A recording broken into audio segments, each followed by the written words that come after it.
Hello guys, welcome to our YouTube channel lucky's and mom's kitchen. Friends, ఇప్పుడైతే మనం మరొక కొత్త వంటకంతో మేము ముందుకు వచ్చానండి. అది ఏంటి అంటే బెల్లపు రొట్టె. అంటే దాన్ని మనము దిబ్బ రొట్టె కూడా అనుకోవచ్చు. దిబ్బ రొట్టెలో మనకి 2 వెరైటీస్ ఉంటాయి, ఒకటి స్వీట్ ఉంటుంది, ఒకటి హాట్ ఉంటుంది. సో ఇందులో స్వీట్ అనమాట నేను చేస్తుంది. సో దానికి కావాల్సిన పదార్థాలు ఏంటంటే బెల్లము, పాలు, కొబ్బరి, ఎండు కొబ్బరి అండ్ ఇలాచి అనమాట. సో ఇప్పుడు వాటిని మనము ఈ మినపప్పు బియ్యము ఆల్రెడీ మనం నానపెట్టుకొని ఉంచుకోవాలండి. మినిమం ఒక 3 hours వరకు కూడా మినపప్పు బియ్యం అనేది నానుకోవాలి. ఫస్ట్ ఆఫ్ ఆల్ గుర్తుంచుకోవాల్సింది ఏంటి అంటే 2 గ్లాసుల బియ్యానికి 1 గ్లాసు మినపప్పు వేసుకొని నానపెట్టుకోవాలి.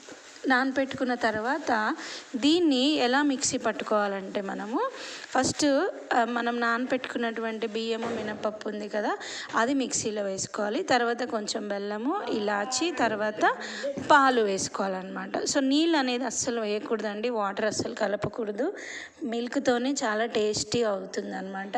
సో దాన్ని మనం మిక్సీ పట్టుకోవాలి. చూస్తున్నారు కదా, ఇగోండి ఇలా ఇంత మంచి కన్సిస్టెన్సీ మనకు రావాలి.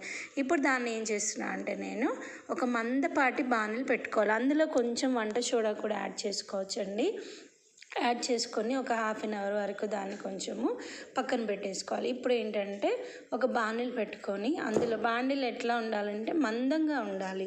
అప్పుడే మనకి రొట్టె అనేది చాలా నీట్గా వస్తుందన్నమాట. సో అందులో కొంచెం ఆయిల్ వేసేసుకొని మనం ఈ బాణీలు హీట్ అయిన తర్వాత మనం ఆల్రెడీ కలిపి ఉంచుకున్నాం కదా బ్యాటర్, దాన్ని అందులో చిక్కగా వేసుకోవాలన్నమాట. చిక్కగా అంటే మరీ ఎక్కువ వేయకూడదండి, నార్మల్గా ఒక 4-5 అట్లా స్పూన్స్ వరకు వేసుకోవాలన్నమాట. వేసుకున్న తర్వాత దాన్ని కొంచెం స్ప్రెడ్ చేసేసుకొని క్యాప్ పెట్టుకొని సిమ్లోనే దాన్ని చేసుకోవాలన్నమాట. సిమ్లో పెట్టుకుంటే ఏంటంటే మనకు మాడకుండా లోపల ఉడుకుతుంది, చక్కగా ఉడుకుతుంది.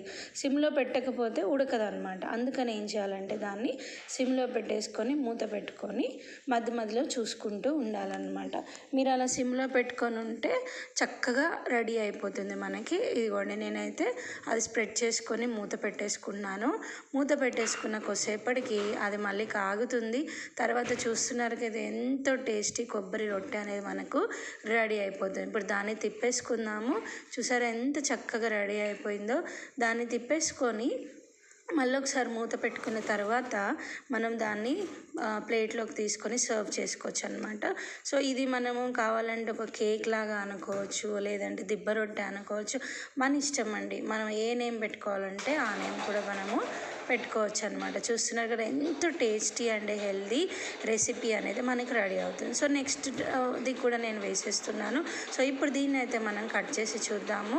చల్లగా అయిన తర్వాతనే టేస్టీగా ఉంటుందండి, వేడివేడిగా అయితే మనం తినలేము. ఎంత చల్లగా అయితే అంత టేస్టీ వస్తుంది ఈ రొట్టె అనేది. సో నెక్స్ట్ రొట్టె కూడా నేను రెడీ చేసుకుంటున్నాను దీని తర్వాత.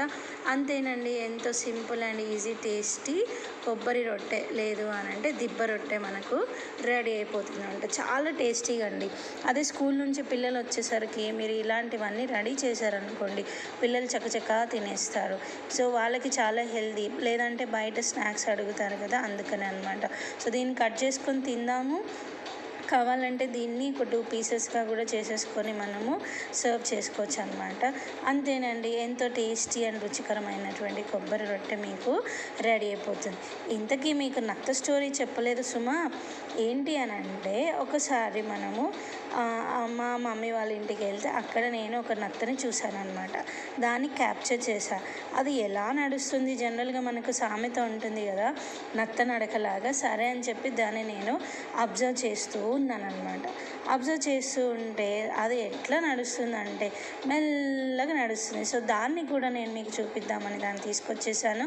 చూస్తున్నారు కదా, ఒకసారి చూడండి ఎంత నడుస్తుందో అది. అందుకే అంటారు కదండి నత్త నడక నడవద్దు అని.